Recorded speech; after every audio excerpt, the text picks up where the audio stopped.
Hello and welcome to the Road to Autonomy. The Road to Autonomy is brought to you in part by Stantec Generation AV. Stantec Generation AV combines some of the most experienced AV experts in the industry with the resources of a global engineering firm. Stantec Generation AV provides education, consulting, assessment, and guidance to any industry interested in autonomous vehicles. Learn more at stantec.com.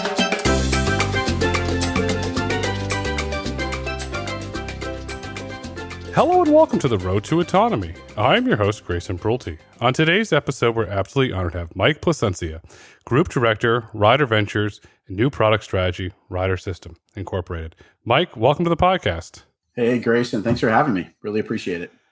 I'm super excited to have you here because Ryder is playing an absolute critical role in the autonomous trucking ecosystem. I open the Financial Times, there's Ryder. I look at CNBC, there's Ryder. And then I look in TechCrunch, there's Ryder. It's really incredible how you're playing this role. How did it all start where Ryder became, let's say, the central nervous system for autonomous trucking? So when we started to learn about autonomous vehicles, we realized just what an enormous impact this can have in our industry and how disruptive it could be. Just immediately, what stands out is it solves a lot of problems that exist today. When we think about driver shortage, check, it can solve that. When we think about asset utilization, autonomous vehicles can solve that, check. And then, so as we started exploring this industry, we realized that not so much that timelines were shrinking, but the amount of resources and investment that were coming into it were pretty substantial. And it just started looking more real. And then as we dug in, realized this isn't something that we can wait and just stand on the sidelines and jump in when the first commercial vehicle is ready. It's something that we needed to jump in pretty early if we wanted to play a leadership role in, really be able to capture the value from it. And so as a result of that, really just start dedicating the resources to it, getting to know the players in it, and really starting to build out what are the products and services we're going to be able to offer in this space to unlock that value. It's a really smart move, and it goes into the heritage of Ryder. Ryder was founded in 1933 by Mr. James Ryder. 89 years since its founding, Ryder is now a $9.7 billion global logistics and transportation company. You're headquartered in Miami in the great state of Florida. Florida continues to innovate. Love Florida. Thank you for being based here in Florida. And Ryder, as you said, is embracing autonomy.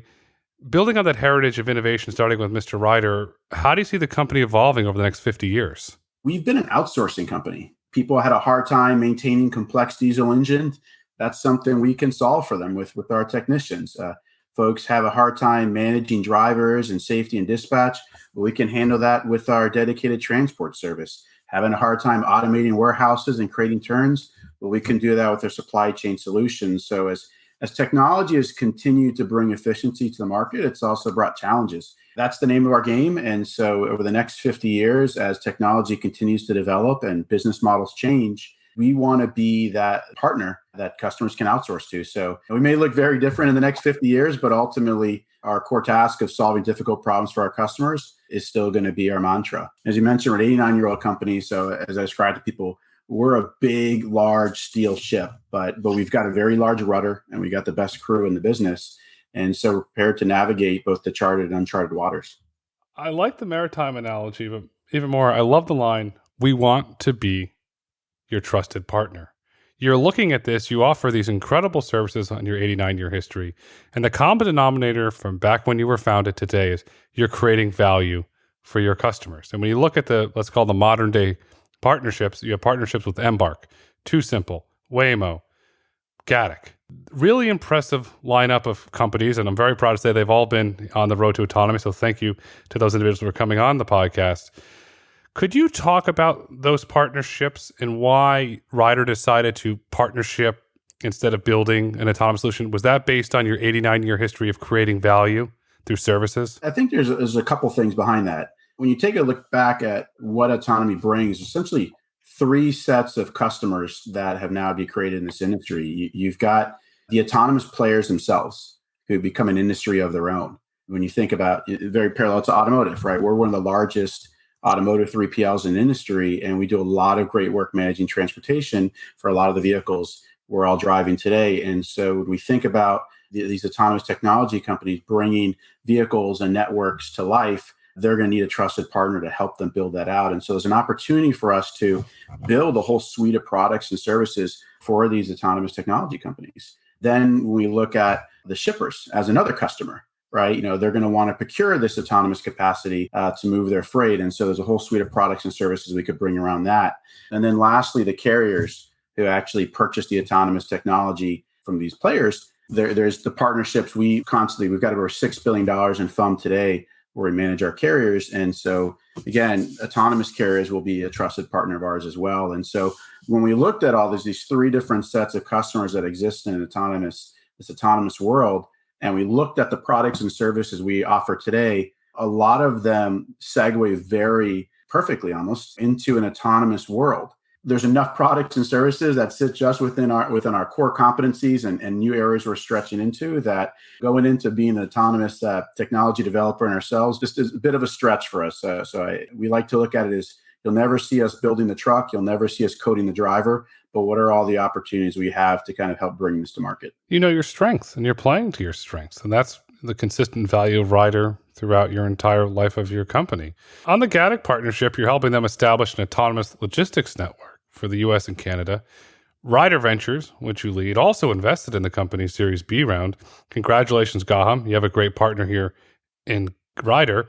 What did you see in Gatik? You had Gotham on the podcast, right? So obviously brilliant individual and along with the rest of the team. And we're really excited about Gatik is they hit on this kind of almost under the radar segment of the market where they were trying to solve a problem that other folks don't know exists or it doesn't even exist yet. I mean, it's this short haul middle mile network. And you look at some of the customers are supporting, as micro fulfillment centers grow, the transportation that's required to go from these dark stores or MFC to retailers is kind of really just this emerging network that we're starting to see more and more of. And so when we looked at Gatik, not only was this an exciting autonomous technology company kind of going on a very specific operating domain, but they were exposing this really exciting portion of the market.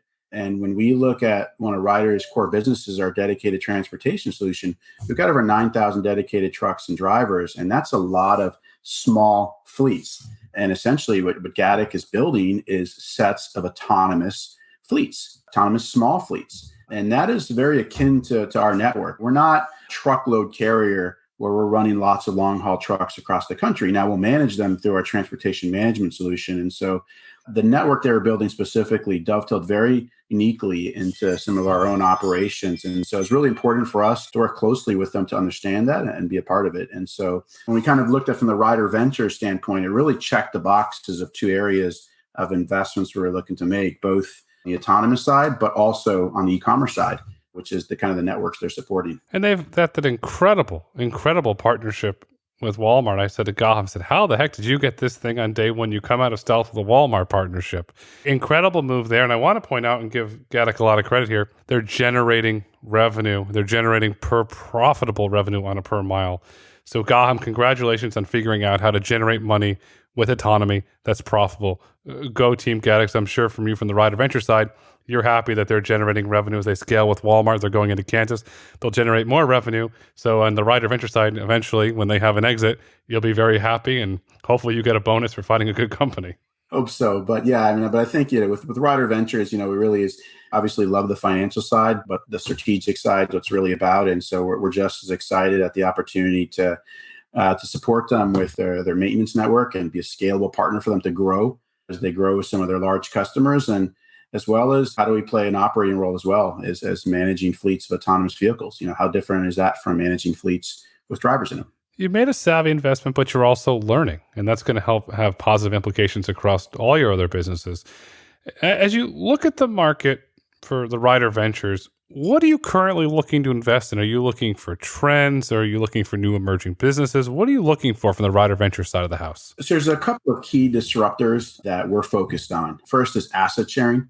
So in general, kind of what is the future of ownership? So we actually launched our own startup called Coop, which is a truck sharing marketplace. So think the Airbnb of trucks. And that's scaling very, very nicely. But then we think about where are some of the other areas for asset sharing trends. We're seeing it in warehousing. We're seeing it in warehouse workers or drivers.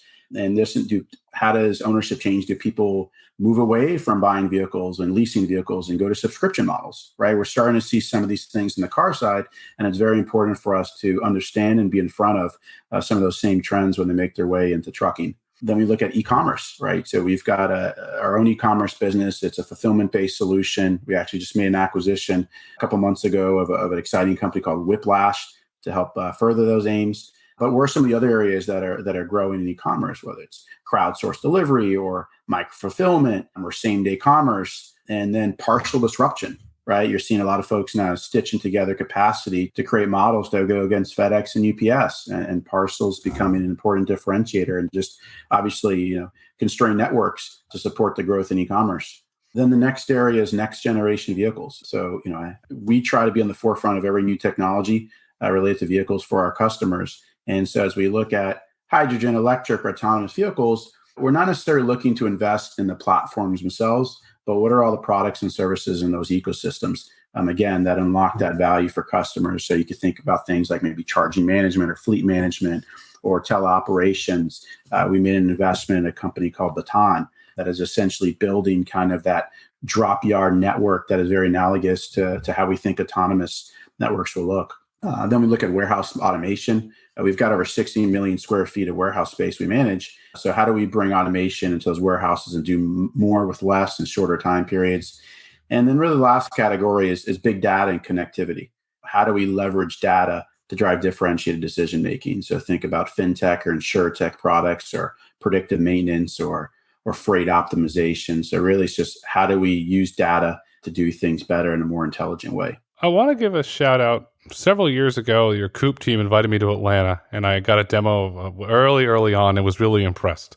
Well done on that. I'm really happy to hear that the Coop team keeps growing, and logistics is changing. Today's a big day in logistics world. Fred Smith publicly announced he's stepping down as CEO of FedEx. Fred, thank you for your years of leadership of building FedEx and transforming the logistics industry. We wish you well in your new role as chairman as you focus on sustainability, but that's the changing of the guard. That's a big moment for the logistics industry.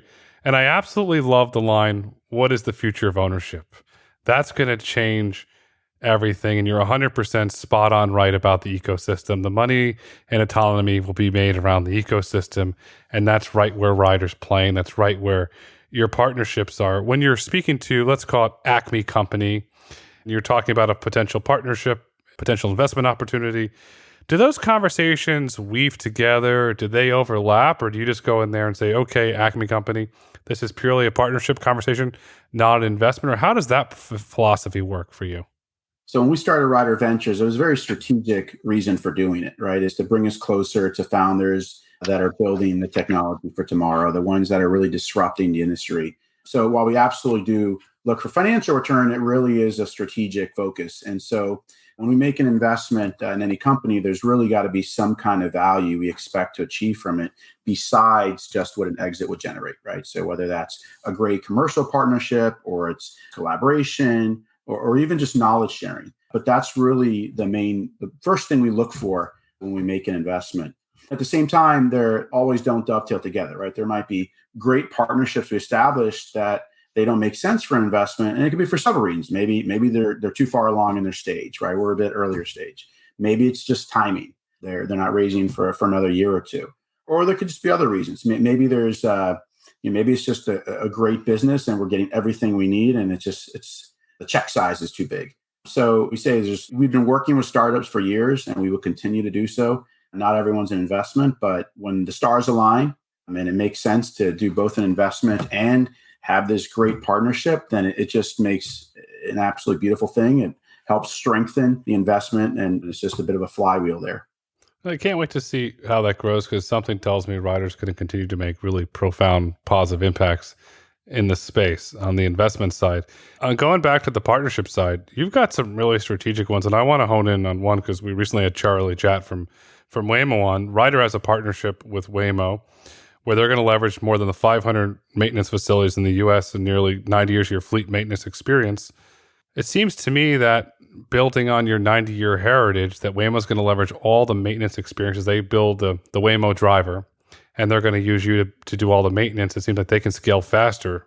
Is that how that partnership's going to work? I think Waymo's just an incredible company. They've been around for a long time, and they'll continue to be around for a lot longer. And as they continue to build out their technology and the Waymo driver, how do we support that? And as folks are using the Waymo system on the road, how do we be that maintenance partner for them? And so they can focus on being what they're really good at as a technology company. And we could focus on what we're really good at is maintaining vehicles, learning how to maintain autonomous vehicles, working with them to help build the playbooks on how we maintain this autonomous hardware and all the sorts of things around that. Got a history of training technicians on an evolving technology. So how do we do that with autonomous components? And so really getting involved early that we can build this maintenance partnership. So upon commercialization, and somebody wants to buy an autonomous truck, with the Waymo driver on it, do they have that support that's needed to maximize the uptime on that vehicle? Because that's really part of the name of the game with autonomous vehicles, right? It's really going to be that uptime and how much can you utilize it. And so that's what we're striving for here. Uptime's key. If you look at Brian Selesky, CEO of Argo, he talks about how uptime is absolutely critical to the Argo business. The same thing is true for the trucking business. The maintenance of autonomous hardware, that's going to be a big business for you. That could eventually turn into maintenance as a service that you can scale as more and more trucks and vehicles come online. That could potentially become a new giant growth business for Ryder. Yeah, it could be very exciting. I mean, we're definitely excited about it. And that's why we're humbly trying to learn what's going to be involved there and what is going to be required, from everything from technician requirements and training to inventory to roadside assistance. But we think it's just a really exciting area where you're going to have trucks that maybe there's things where a driver might fix today, but if there's not a driver in the vehicle, like how do you diagnose that, get the right part out there, get that truck moving again? So yeah, it absolutely could be a great growth area for us. If anything, just a great foothold to really be a strong partner in the autonomous network. And when you look at autonomous networks, the most commonly known one is TuSimple's autonomous freight network. Ryder's a partner there to help provide the terminals. Can you talk about your partnership with TuSimple, please?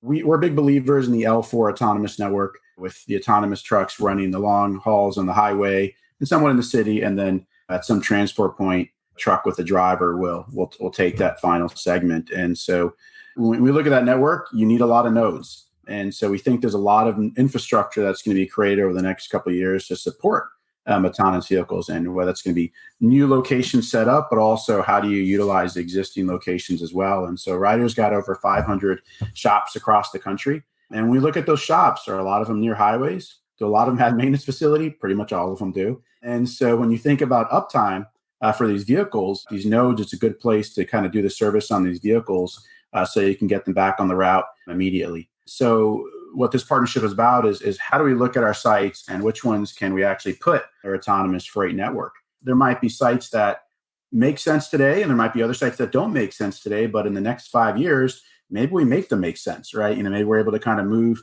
some vehicles off and free up some room. But what's really important for us now is to really understand what works. And so we can really start to plan ahead, and it's non-exclusive. TuSimple's been just a heavy cheerleader on building out a large network and what an advantage that gives for autonomous vehicles. And so we're thrilled to be a part of it. And it goes back to what you said earlier. Check. Ryder has that. Check. Ryder has that. You're playing all these critical roles. Infrastructure is a highly undervalued asset or commodity, if you want to use that term, when it comes to autonomy. It's going to play a critical role there. The trucks are going to need somewhere to get the LiDARs fixed. Maintenance is going to be acquired, and that's where infrastructure plays a key role there. So thanks for pointing that out.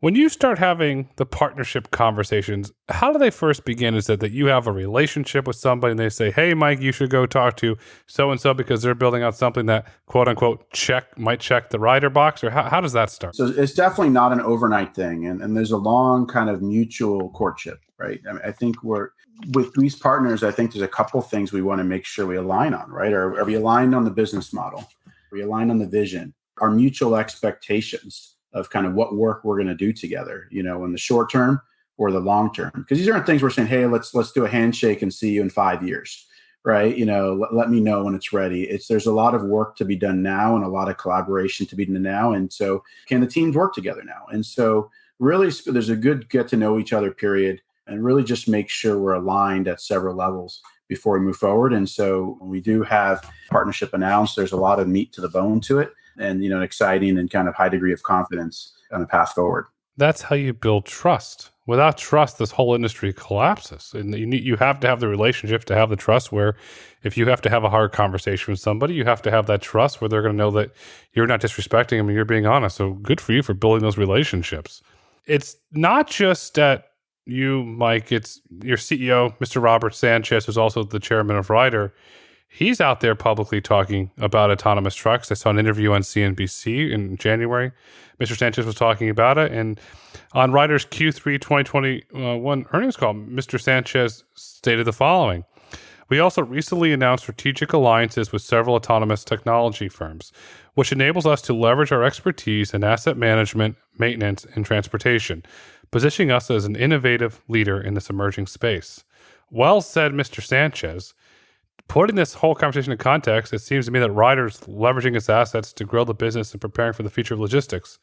Is that a fair interpretation of what Mr. Sanchez said? I think absolutely. I think there's a couple things to unpack there. First is we've got over 500 shops and 5,000 technicians. We've got over $5 billion in freight under management. We've got over 9,000 dedicated trucks and drivers. And we think about how all that can fit to further autonomy. We've already talked about the shops. We've already talked about the technicians, right? So we can really help have potential places for these vehicles to land, as well as a path for them to have that uptime on the road. But then we look at our freight under management, right? With the $5 billion, we manage all modes of transportation. It's absolutely critical for our customers that we can manage an autonomous mode as well. And so how do we transfer those integrations and processes for both procuring, tendering, and managing the service across this enormous amount of freight in autonomous mode? And then when we think about our dedicated trucks and drivers, when we think about the first and final mile of these autonomous networks, how does that potentially fall into that, right? We provide high quality drivers and trucks every day that are going to shippers and distribution centers daily. So how does that fall into an autonomous network? And so absolutely, we want to use this platform, and a lot of tweaks that are going to be made to it, a lot of technology that's going to be layered on top of it. But we've got a great base, and more importantly, we've got a commitment to leverage it to be a part of this autonomous world. And so when Robert gets up there and he talks about this, it's one more thing we can do for autonomy. It's like, as I mentioned before, we're not building the trucks, we're not coding the driver, but we want to do everything else. And so part of that is helping push the message forward and push the awareness forward and our commitment to it forward. And what Mr. Sanchez is doing, in my humble opinion, he's building confidence. So when you have that partnership conversation with Too Simple or Embark, there's confidence there because on the other side of the table, they know, okay, Mr. Sanchez believes in autonomy. This is not Mike having a conversation. This goes all the way to the top. So it helps build that confidence. Then Mr. Sanchez is also building confidence to Wall Street, to saying that Ryder's going in on autonomy. Ryder sees the future. So, Mr. Sanchez, thank you for publicly talking about autonomous trucking. We need more CEOs like you, sir, that are going out there publicly talking about the benefits of this technologies. So thank you for that. How do you see, Mike, the future of logistics evolving over the coming years as more autonomous trucks come online? Because clearly at Ryder, you're building the house, you're putting the foundation in place, and you're preparing for that scale. So how do you see it evolving? I think optimization starts to take a big front row seat. I think as this technology is there, I think there's going to be a whole arena of technology that's going to be required to manage this capacity effectively. I think we're getting past, an autonomous truck running back and forth on a lane, but how do you really manage it across a network to drive that high utilization? This is technology that could be used today, right? It just, plainly, right? I think there's lots of waste in our system today, and it's, with all the disruption happening, a lot of it is we're finding solutions for it, but autonomous is kind of a great new playing field to put a lot of things right that haven't been put right yet. And the first one is really that optimization. So I think you're just going to see a lot more waste being driven out of the system with these autonomous vehicles. And just by virtue of that technology, we're going to see folks start to manage their fleets much differently.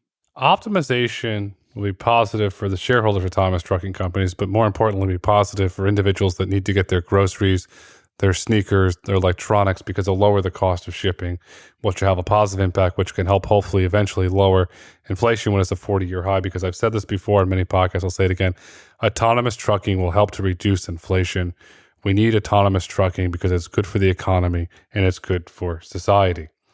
And Mike, as the market matures, will Ryder continue looking at autonomous trucking partnerships, investments, and opportunities that fit into the company's long-term business strategy? We're still early in this world of autonomy, right? And so I think there's still opportunities to go both breadth and deeper. I think just we've built an incredible competency over the past year. I think the entire industry has come a long way this year. I think there's still so much for all of us to learn over the next few years leading to commercialization. So we're definitely keeping an open mind and being flexible, right, to what autonomous networks will look like, what regulations will look like, what timelines will look like. And as we continue to have a better understanding and see opportunities for us to play a role, we'll act accordingly. We're still in the early days. You're right. There's a lot of things that will happen as we get to commercialization. Perhaps more companies come online or companies add capacity. So we're still there, but you're looking at this through one lens, through the business lens, and then you're looking at it through the academic lens, because late last year, Ryder struck a partnership with Georgia Tech,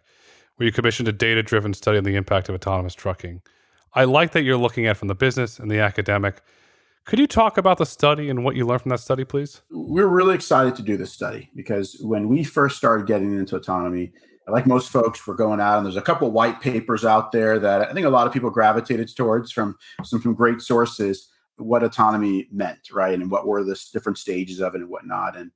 And so as helpful as that was to us, we wanted to contribute to that knowledge bank. And so from the onset, we said we wanted to produce some knowledge on autonomy and share that with the world, right? And have one more source that folks can come to and learn about autonomy. But what was important for us, we wanted to be objective as well. So this wasn't going to be an op-ed that we just wrote, but we wanted to partner with an academic institution to really kind of do with an objective lens the impact of autonomy. And so working with the incredible team at Georgia Tech, this team, they had actually done a lot of work on almost micromobility in cities, optimizing pedestrians' days, things like a pedestrian to get from home to work, they might take a ride share, a bus, a scooter, and then another ride share. Sounds like a lot, but just the ability for them to think through and model those kinds of scenarios in their labs with their incredible doctoral students. We said, well, if they can do that, can they do just 3 legs maybe with autonomous trucks and drivers on either end? And so obviously there's going to be a little work in kind of teaching them autonomy and sharing what we knew, but we were confident that we'd get a good study out of it. And so what we did with the study is we kind of took a little bit different approach. Most of the autonomous thought has been around, over-the-road trucking. And Ryder is not, for the most part, an over-the-road trucker. Again, we're mainly a dedicated transportation solution with our drivers running kind of outsourced fleets for our customers. And so a little bit different of a business model. And so we want to see, well, how can autonomy affect that? And so what we did is we gave them a set of data for the Southeast region for us of our dedicated fleets. And we said, model this, right? Show us the impact autonomy can have. And so what they did is they built out a transfer hub network with our freight, our real freight, and then let the model do the talking. And then what we found is there was just incredible savings opportunities that can come from it. And so I think most people would expect, of course, you're going to have some savings come from it. And there's some pretty substantial savings coming from it. But what was really exciting for us is that it brought some very interesting new learnings to light. And the first of was the importance of the network. And again, I think maybe the industry would have gotten here regardless, but early on, we were thinking just mainly about lanes. Well, if I was operating on this lane, how many autonomous trucks could I support? And it's the wrong way to look at it.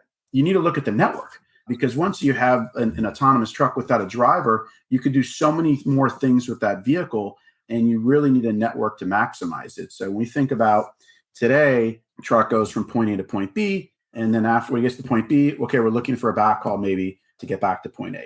And there's loops that can be created or over-the-road truckers that can go everywhere. But for the most part, there's lanes you operate on both ends. But when we think about an autonomous truck, it doesn't need to go back to point A.